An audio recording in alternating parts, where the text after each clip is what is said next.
Hello everyone, आज हम discuss करेंगे बीएससी थर्ड सेमेस्टर मैथमेटिक्स।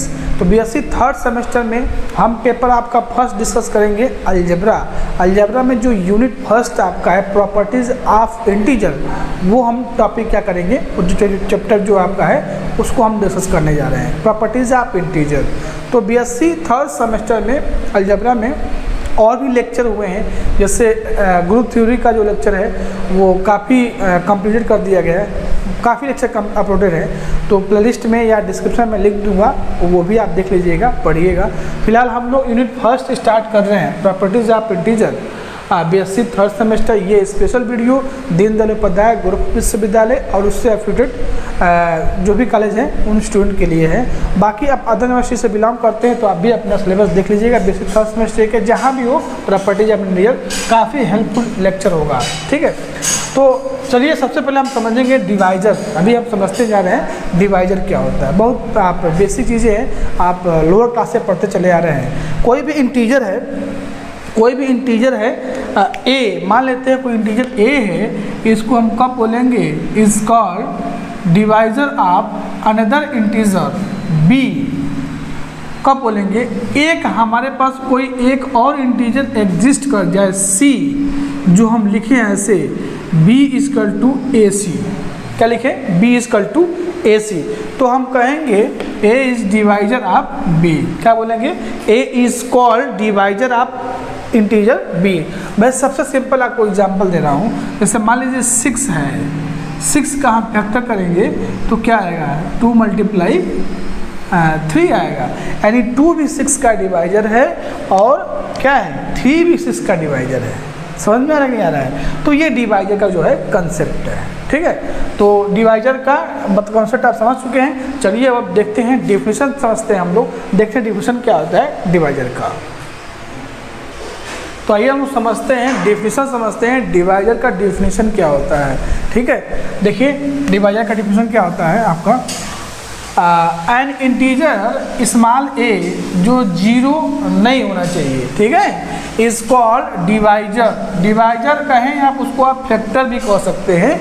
आप अनदर इंटीजर बी, यानी ए को हम कब कहेंगे, A is called divisor of another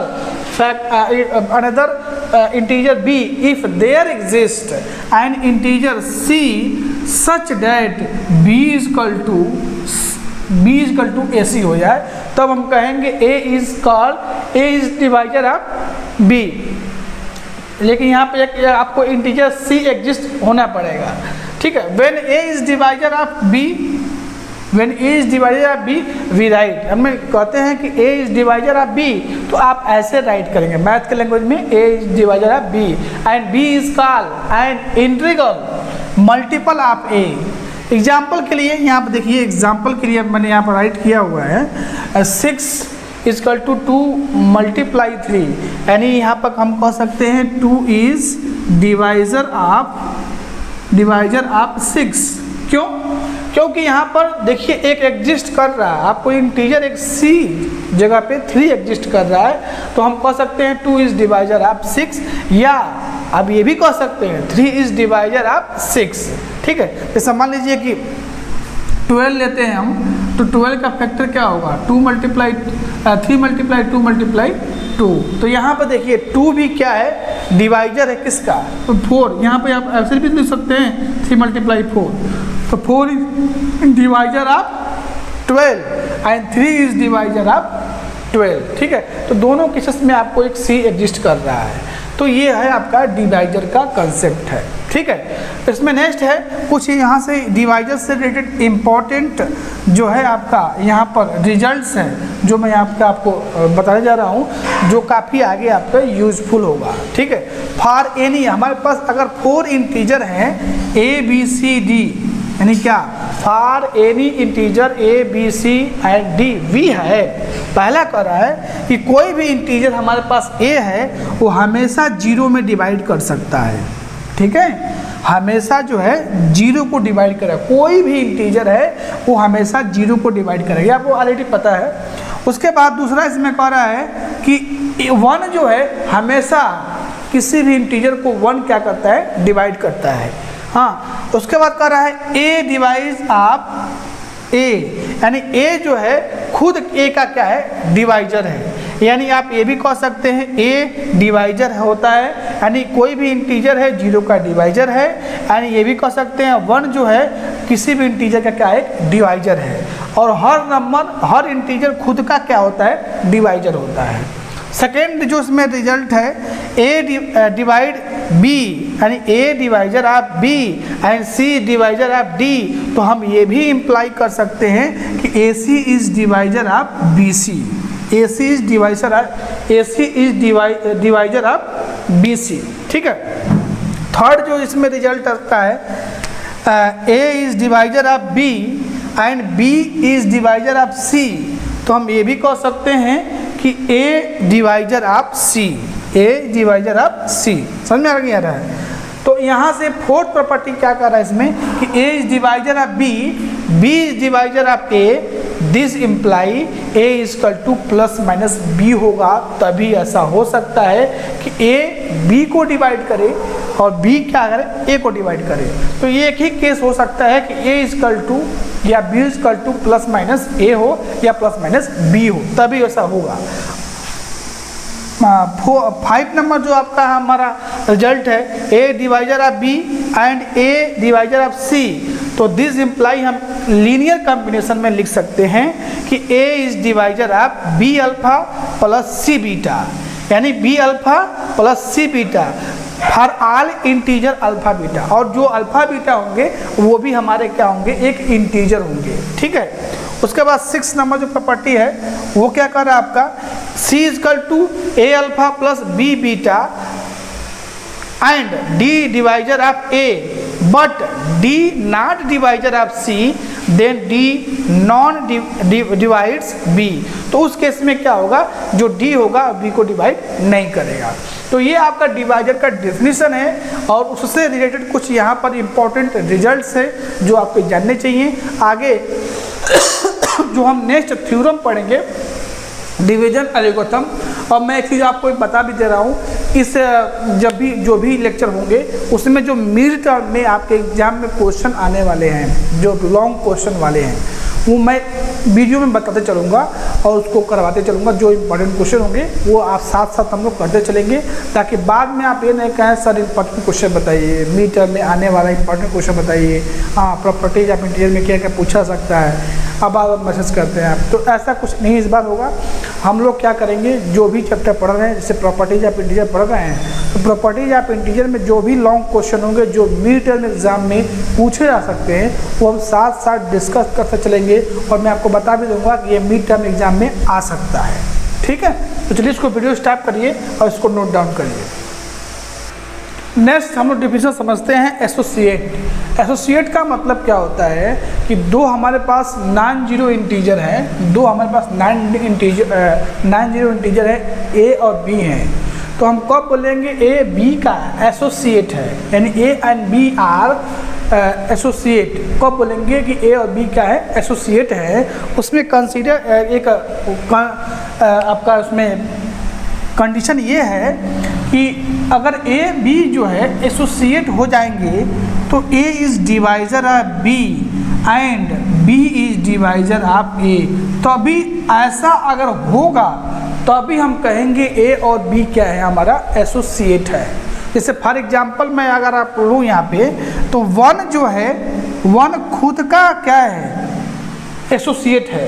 यानी अगर ए बराबर भी 1 ले लिया जाए और बी बराबर भी 1 लिया जाए तो ऑब्वियस है 1 को डिवाइड करेगा, यानी ए बी का डिवाइजर है एंड बी भी जो है ए का डिवाइजर। समझ में आ रहा है। ये हमारा कौन सा है, ए है, और ये हमारा क्या है, बी है, और ये हमारा क्या है, बी है, और ये हमारा क्या है, ए है। तो उस केस में जो है हमारा वो एसोसिएट हो जाएगा। तो एसोसिएट की बेसिकली डेफिनेशन ही यही है कि अगर दो हमारे पास नॉन जीरो इंटीजर है तो उनको हम कब बोलेंगे कि वो एसोसिएट है, वो ए जो है बी का डिवाइजर हो और बी क्या हो, ए का डिवाइजर हो।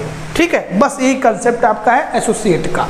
चलिए डिफिनेशन भी देख लेते हैं। डिफिनेशन है हमारा, two non zero integer small A and small B are called associate if A divisor of B and B divisor of A. कह रहा है, यही तो कह रहा है इसमें कि अगर ए बी एसोसिएट है तो ए बी का डिवाइजर है और बी ए का डिवाइजर है। The only associate of any integer A are A and minus A, यानी ए का ये हमारा जो इंटीजर है इसका दो एसोसिएट हो सकते हैं, या तो ये ए हो खुद या माइनस ए हो। यानी एसोसिएट अगर पता करना हो, अगर 2 का एसोसिएट पता करना हो कि 2 का एसोसिएट क्या होगा, तो ये 2 हो सकते हैं, या तो 2 हो सकता है या -2 हो सकता है। यही 2 इसके क्या हो सकते हैं, एसोसिएट हो सकते हैं। यही हो सकता है 2 2 को डिवाइड करेगा, ये 2 इसको डिवाइड करेगा, या 2 -2 को डिवाइड करेगा, -2 2 को डिवाइड करेगा। तो 2 का जो एसोसिएट 2 हो सकता है, ये 2 हो सकता है या -2 हो सकता है। If B is associate of A then A divisor of B, B divisor of A। तो इसका मतलब डिवाइजर है तो भाई इस फॉर्म में होगा, अगर A B का डिवाइजर है, ठीक है, और B A का डिवाइजर है, तो बाई डिवाइजर के डेफिनेशन से हम B = एक हमारे पास इंटीजर एग्जिस्ट करेगा C1, तो B = A C1 लिख सकते हैं। अगर B A का डिवाइजर है तो A = B C2 लिख सकते हैं। ये कैसे लिखा जा रहा है, डिवाइजर के डेफिनेशन से, क्योंकि अगर A B का डिवाइजर है तो हमारे पास एक इंटीजर C मिलेगा। इस फॉर्म में हम लिखते हैं कि नहीं लिखते हैं, अभी भी पढ़े हम लोग कि अगर A B का डिवाइजर है तो हम लिख सकते हैं एक ऐसा इंटीजर आपको एग्जिस्ट करेगा B = AC, तो अभी हम कहेंगे B A का है, B का डिवाइजर है, तो उसी डेफिनेशन से ये आपको राइट किया गया है, डिवाइजर के डिफिनेशन से। अगर A B का डिवाइजर है तो B = A C1, अगर B A का डिवाइजर है तो A = B C2। देयरफॉर अब यहाँ पर ये B की वैल्यू हम यहाँ पर रख देंगे, यहाँ पर पुट कर देंगे जो हमारा ये इक्वेशन है, तो A = A C1 C2। अब दोनों में आप देखिए लेफ्ट हैंड साइड लाएंगे तो कॉमन मिल जाएगा, A तो 0 नहीं होगा, A 0 होगा, तो यानी C1 C2 का जो प्रोडक्ट है वो क्या होना चाहिए, 1 होना चाहिए। तो इसका मतलब है हेंस आइदर C1 C2 अगर दोनों 1 हो तब 1 आएगा, या दोनों क्या हो -1 हो तब आएगा। यानी पॉसिबिलिटी ये है, क्या एग्जिस्ट कर रहा है, C1 C2 की वैल्यू जो है, अगर C1 C2 की वैल्यू 1 होगी तब कंडीशन 1 होगा, अगर C1 C2 की वैल्यू जो है आपका -1 होगा तब ये कंडीशन 1 होगा। यानी A और B एसोसिएट है तो या हो सकता है B = A हो या B = -A हो, तभी A और B का क्या है, एसोसिएट हो सकते हैं। समझ में आ रहा है, यही हमारा क्या है, डिफिनेशन है एसोसिएट का। एग्जांपल से भी आपको मैंने समझा दिया कि एसोसिएट का डिफिनेशन क्या होता है। यानी मान लीजिए कोई नंबर है 4 है, तो 4 का हमें एसोसिएट पता करना हो तो 4 का 2 एसोसिएट हो सकता है, या तो 4 का एसोसिएट क्या हो, खुद 4 हो, +4 हो, या तो क्या हो, माइनस हो, तब 2 ही इसके एसोसिएट मिल सकते हैं, कोई भी इंटीजर आपके पास है। ठीक है, तो बेसिकली ये आपका ये डिफिनेशन है एसोसिएट का। ठीक है, वीडियो स्टॉप करिए। आइए हम नेक्स्ट कुछ डिफिनेशन देखते हैं, यानी इंटीजर टाइप्स ऑफ इंटीजर देख लेते हैं, क्योंकि ये डिफिनेशन में कहीं ना कहीं आपको ये आवश्यकता पड़ सकता है। टाइप्स ऑफ इंटीजर क्या डिस्कस कर रहे हैं हम लोग, टाइप्स ऑफ इंटीजर। पहला होता है prime integer, composite integer, even integer, odd integer. ठीक है, तो यहाँ पर देखिए पहला जो है डिस्कस हम लोग करने जा रहे हैं, इसमें क्या है, मतलब प्राइम इंटीजर। प्राइम इंटीजर की डिफिनेशन क्या है कि prime integer P except 0 and +-1 is called prime integer whose only factor are +-1 या +-P हमारा क्या है, प्राइम है। यानी आप ये कह सकते हैं कोई भी इंटीजर है, या तो उसको 1 उस +-1 उसका डिवाइजर है, अदरवाइज या खुद क्या है वो उसका +-P डिवाइजर, P मतलब प्राइम, मतलब यानी कहने का मतलब है कोई भी नंबर है उसका डिवाइजर जो है या तो +-1 है, या तो खुद क्या है +- में वो डिवाइजर है। जैसे मान लीजिए +-2 +-3 +-5, ये क्या है, हमारे प्राइम इंटीजर है। सेकेंड में आता है कंपोजिट इंटीजर। क्या है हमारा second, composite integer. Composite integer का डिफिनेशन क्या है, an integer small m other than 0 and +-1 is called composite integer. हाँ, if small m can be express as product of 2 or more prime integer, 2 or more prime integer. Composite number का कहने का मतलब ये हो गया कि कोई भी हमारे पास नंबर है जो उसका फैक्टर होगा 1 और खुद के अलावा कोई और 2 फैक्टर उसके मिल जाए। जैसे मान लीजिए 4 है, 4 में देखेंगे तो इसमें क्या है आपका, ये कंपोजिट नंबर है क्योंकि इसके एक 1 भी फैक्टर मिलेगा, इसका 2 भी एक डिवाइजर होगा, 4 भी खुद डिवाइजर होगा। हाँ, तो ये कंपोजिट नंबर होता है। इवन इंटीजर आप बहुत भली बात जानते हैं कि इवन इंटीजर का मतलब क्या है। हाँ, वो इंटीजर जो 2 से डिवाइड होता है वो हमारा इवन इंटीजर होता है। The integer whose 1 factor is 2, थोड़ा सा एडवांस लेवल डिफिनेशन है, यानी वही बात हुआ कि ऐसा कोई नंबर या इंटीजर जिसका फैक्टर कम से कम 2 हो तो सब में 2 फैक्टर आएगा, या आप ये भी कह सकते हैं 2 उसका डिवाइजर हो, तो वो इवन इंटीजर होता है। जैसे 0 है, +-2 है, +-4 है, +-6 है। ठीक है, तो यहाँ पर नेक्स्ट है, इसमें 4th नंबर है ऑड इंटीजर। वह इंटीजर जो इवन नहीं होते हैं वो हमारे ऑड इंटीजर होते हैं। The integer which is not even is called odd integer. +-1, +-3, +-5, +-7। ठीक है, तो ये बहुत बेसिक था, ये बताना नहीं चाहिए लेकिन फिर भी मैंने आपको बता दें क्योंकि कहीं ना कहीं इंटीजर पढ़ना है, प्रॉपर्टीज ऑफ इंटीजर, तो इसको आपको जानना चाहिए। ठीक है, वीडियो स्टार्ट करके नोट डाउन कर लीजिए। अब हम लोग नेक्स्ट वीडियो में जो है डिस्कस करेंगे डिवीजन एल्गोरिथम, और साथ साथ हम आपको ये भी बता देंगे कि मिड टर्म एग्जाम में कौन कौन से क्वेश्चन आने वाले हैं। तो डिवीजन एल्गोरिथम हम स्टेटमेंट और उसका प्रूफ भी हम लोग करेंगे, और मिड टर्म में इस टॉपिक से रिलेटेड जो भी क्वेश्चन होंगे सब हम लोग डिस्कस कर लेंगे। ठीक है, तो चलिए इसके साथ मिलते हैं फिर नेक्स्ट वीडियो में। तब थैंक यू, बाय बाय।